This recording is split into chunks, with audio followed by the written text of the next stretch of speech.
Previously on Bollockz. Aaron Mokoena is on the line now. Aaron Mokoena, you're about to talk Bollockz for the first time, mate. How are you? Not too bad, big man. How are you?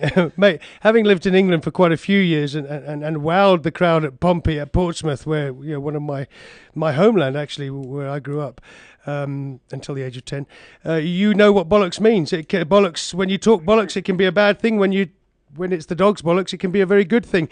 Aaron, how are you feeling, mate? What are you up to at the moment? Can you take us through where you are at the moment? Yeah, I'm based in the Val, where I thought I wanted a bit, peace of mind since I'm back at home after after over a decade being away from South Africa. I just wanted to be back in an environment where I can catch up with my family, of course, and friends, and of course, do stuff that I never managed to do while I was playing football abroad. And well, business-wise, I'm in business. I'm doing quite a bit. I'm working closely with my uncle in other businesses, but my main focus is, of course, in sport, where sooner than later I'll be owning my own sport academy, not only football but sport academy.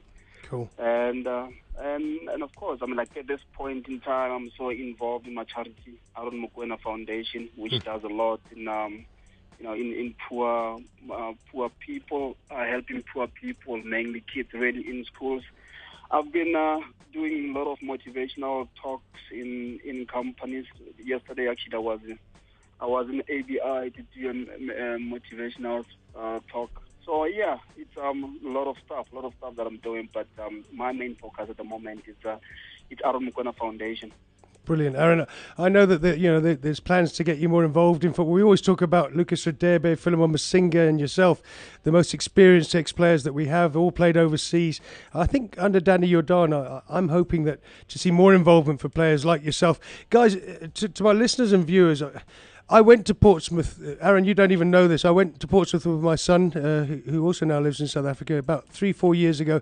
It was the night you lost 5-0 to Chelsea, and to listen to the whole stand cheering Axe and cheering Mbasa as you've always been called. It's quite phenomenal how popular you were at Portsmouth and how things went there. And your charity work, even in Portsmouth, was often talked about. You've got 107 caps for South Africa, still the most capped Bafana player in the history of the game. And when you say you're back in the Vaal area, weren't you a lad in Boipatong that had to kind of hide from a lot of the troubles at the time? I remember writing a story during the World Cup where in Boipatong it was a pretty harsh environment. To come back all these years later, it must be a great feeling to come back to Boipatong, and remember all those feelings and now look at this country, how it's progressed since those days. No, definitely, it's amazing feeling. It's amazing feeling. Looking back from where I was born and raised, and ending up now being in England, being the freedom of London, playing football, of course, the sport that I really, really love. It's absolutely an amazing feeling. Especially now being able to rub shoulders with friends that I grew up with, and seeing how much I have grown from the way they are. It's absolute. I always say I've been the fortunate one. I've absolutely been a fortunate one. But again, being involved in the troubles that Bipatong have been through, and being be where I am at the moment. It's absolutely an amazing feeling, big man. It's great. It's great to reflect a little bit. But for me, the most important thing is. Hence, I said it's how much lives I can change, how much opportunities I can put out there for the poor ones. I've been there and I know, and most of the times when I talk, people do listen. Like the motivational talks that I always had. I always mention the fact that I'm from the dusty streets. Recently I've been watching this Jay-Z interview, Yes. looking at him at this point in time as a business person from the humble beginning.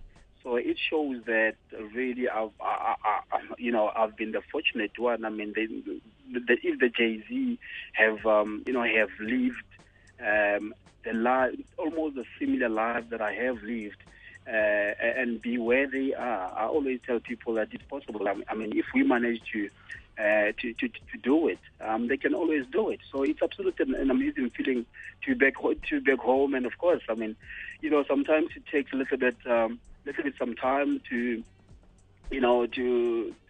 get back to the mentality of being back at home. But yeah, I'm getting there. Great stuff, mate. Are you going to be going to the Spain game, Bafana versus Spain, next Wednesday at Soccer City? How do you think we'll do? Well, I will be there. It's going to be a massive challenge for the boys. As we know that, for us or for South African football at this point in time, it's to start. Actually, we need to start afresh. We need to absolutely invest loads of money in development, involve, should I say, former footballers or former sport people. Who, I mean, I always talk about rugby. Look at rugby, where you have, the John Smith, who been the captain of the winning rugby, rugby, say nation. Yes. So many times. Now they back in the structure again. So basically, they plowing back what they know. So something like that needs to happen. In football. I mean, looking at the likes of Lucas Radebe now being involved. Hopefully, we can have a few of the lads, to be involved. Because I mean, like as I'm saying, we managed to walk through this path. We know exactly what needs to be done. Aaron, it's fascinating that John Smith went from player to CEO at the Sharks. Almost within a couple of months, he went from his playing career into an administrative career, and I know that in Zambia, Boalu Kalusha has done the same kind of thing.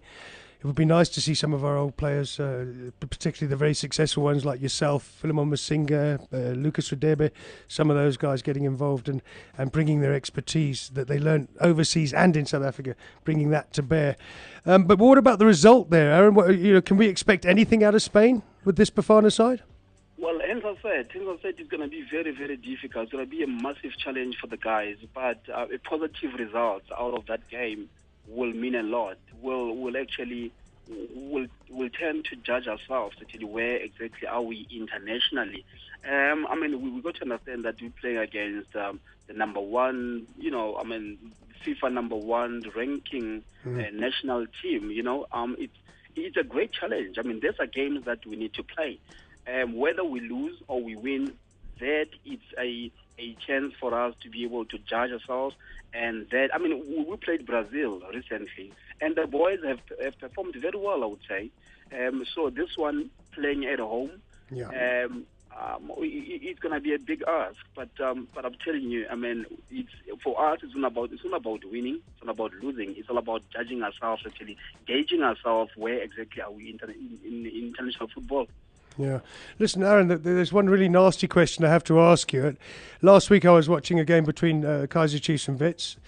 Two players came face to face, Morgan Gould going into a tackle, and somehow Morgan Gould contrived to throw a strong punch into the face of his opponent and leave him floored and unconscious. In all the years that I played football at a much lower level than you did, I never saw two players. Obviously, when you go up for a header, you'll get an elbow flying and you'll have your teeth knocked out and a cut on the head when you go up for a header. But two players face to face going into a tackle. Have you ever seen one guy throw a punch and the other guy go down? Is that a freak accident or is it just one of those things?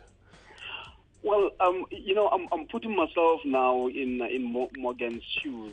I know the boy personally, you know, and I mean, definitely. I mean, personally, I know that he's not a nasty boy. He's a tough boy. He always stuck in there. But with that incident on the weekend, I'm sitting here now, being sort of amazed with what happened. But I mean, it looks terrible. It absolutely looks terrible. I mean, we don't want to see things like that in football. But again, I mean, yes, I mean, the answer to that is that it's unacceptable in football. But then again, I'm looking at the referee. He was about 7 yards. 7 yards. Yeah, he was. Lwandile Mfikis, isn't it?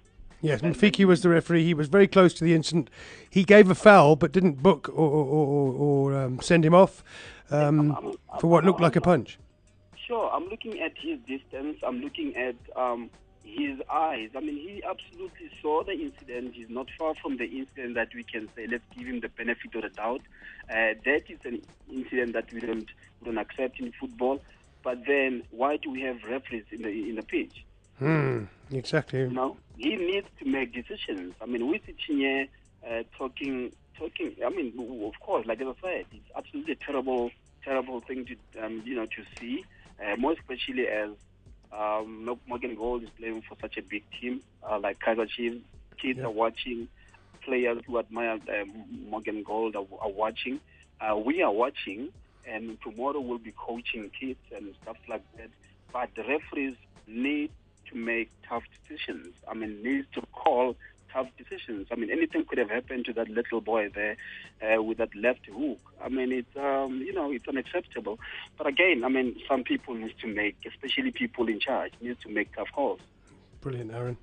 Aaron, mate, I'm longing to get you back in the game. I know there's other people working on your behalf to find this important role for people like you, the most capped player in South Africa's history.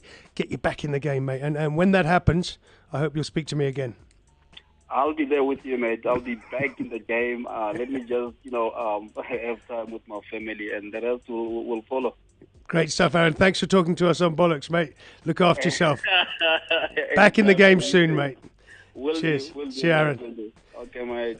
That's brilliant. I love Aaron Mokoena, guys. I funny enough, I had a TV interview all lined up with him about a year ago, and he actually turned up late. You know what the traffic can be like in Joburg, and we didn't do the interview, but we sat there in the green room afterwards down in Randburg and sat there just chatting. And this is a bloke, I mean, you just have to listen to him, Comfort. This is the kind of bloke we need involved in South African football. I know there is a role being carved out for him. I can't talk too much about it. So when it happens, we'll get him back and we'll talk to him again.